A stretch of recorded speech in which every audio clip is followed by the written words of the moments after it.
네, 여러분 안녕하세요. 자, 이 리플 관련해서 전 영상에서 지니어스 법안이었죠. 이 지니어스 법안이 통과가 되면은 이 리플이 가장 많은 수혜, 그쵸? 수혜를 받을 것이다 라고 제가 간략하게 좀 말씀을 드렸었는데, 그렇다 보니까 좀 더 심화적으로 궁금해 하시는 분들이 계시는 것 같아서 이번 영상에서는 이 리플이 도대체 왜 가장 많은 수혜를 받게 되는지 심화적이게 설명을 드려보도록 하겠습니다. 관련돼서 대응 방법과 어떠한 이슈들이 있는지 함께 살펴보도록 하겠습니다. 자, 뉴스를 보게 되시면 스테이블 코인 날개를 다나 미 상원에서 지니어스 법안이 통과가 됐다는 내용입니다. 자, 내용을 보게 되면 상원 본회의에서 이 법안은 찬성이 68이고요. 반대가 30으로 통과가 됐고요. 법안은 이제 하원으로 넘어갔는데 상원에서는 18명의 민주당 의원이 공화당과 함께 찬성표를 던졌고 공화당에서는 2명의 의원이 반대표를 던졌는데, 자, 이 스테이블 코인이 뭔지 궁금해 하시는 분도 있을 수 있을 거예요. 이 스테이블 코인은 가격 변동성을 최소화하기 위해서 특정 자산의 가치를 고정한 뭐다? 가상화폐를 말을 한다. 그래서 주로 이제 미 달러화나 뭐 유로화 등의 교환 가치가 고정되게 설계가 된다라는 거예요. 근데 법안은 스테이블 코인의 발행과 담보 요건을 강화하고요. 자금 세탁 방지 법률 준수를 의무화하고 소비자 보호 장치를 마련하고 있다라는 거죠. 근데 여기서 팩트적인 부분이 뭐냐? 규제 법안이지만 시장은 코인을 어떻게 정당한 금융수단으로 인정했다라는 거예요. 이게 정말 중요한 포인트죠. 자, 다시 말씀드리면, 자, 규제 법안이지만 시장은 이 코인에 대해서 정당한 금융수단으로 인정했다라는 거예요. 자, 기존에 우리 코인 어땠어요? 인정받지 못했어요. 투기 자산이다, 뭐 도박이다, 그쵸? 이런 말들을 들어오면서 그동안 이 코인에 대한 리스크가 굉장히 컸는데 이제는 시선이 달라졌다는 거야. 시장은 코인을 정당한 금융수단으로 인정하고 있다는 겁니다. 자, 정리해보자면 이게 단순 법원의 통과가 아니라는 거예요. 스테이블 코인 발행자라면 꼭 라이센스를 따야 하고 이 100% 준비금과 예치금을 다 가지고 있어야 되는데 거기에 이제 시가총액이 500억 달러가 넘는 회사를 매년 감사를 받아야 됩니다. 자, 근데 이 해외 기업들도 미국의 규제를 받아야 되는데 이 말이 무슨 말이냐? 쉽게 말하면은 아무나 코인을 만들지 못한다라는 거예요. 미국이 직접 관리하겠다라는 거죠. 자, 그러면 여기서 이제 질문이 하나 나올 거다. 도대체 이 리플, 그쵸?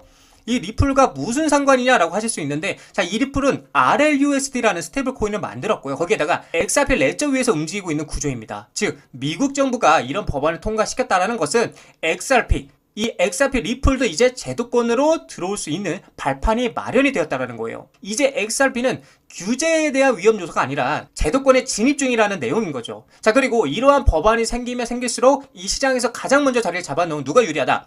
이 XRP 리플이 더더욱 유리한 판짜기를 할 수밖에 없다라는 겁니다. 그래서 지금 제가 여러분들께 말씀드리는 이 팩트, 그쵸? 팩트 체크.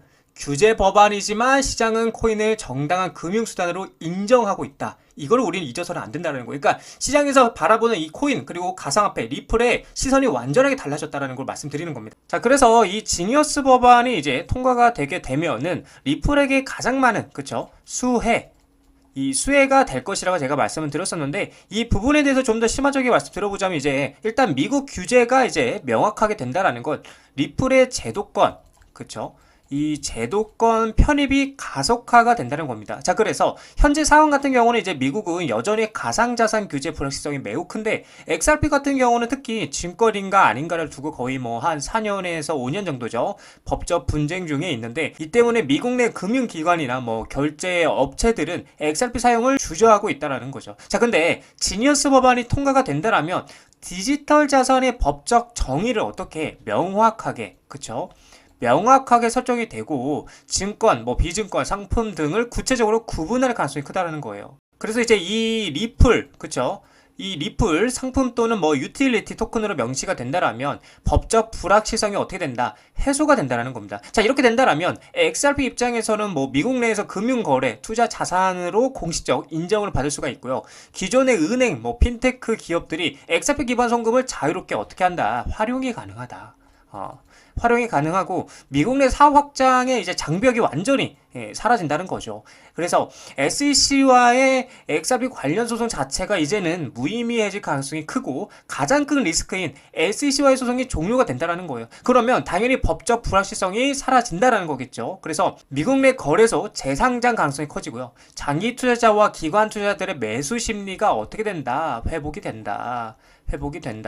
자, 그렇게 되면 이제 리플의 핵심 사업이 뭐 글로벌 송금 및 결제 인프라까지 제도권 안에서 진행이 될 수 있기 때문에 그동안에 리플이 계획하고 있었지만 진행되지 못했던 뭐 예를 들어서 IPO가 있을 수 있고요. 또 뭐가 있어요? 뭐 CBDC, 그쵸? CBDC도 있었고 뭐 스테이블 그리고 또 ETF까지, 그쵸? 등 모든 게 어떻게 한 방에 터지면서 어마어마한 밸류를 자랑하게 된다라는 겁니다. 자, 그래서 우리는 의심하지 말고요. 당장의 주가의 변동성과 지루한 행보에 포기하지 말고 꾸준하게 숲을 보면서 달려가야 된다라고 저는 여러분들에게 말씀을 드리고 싶은 관점입니다.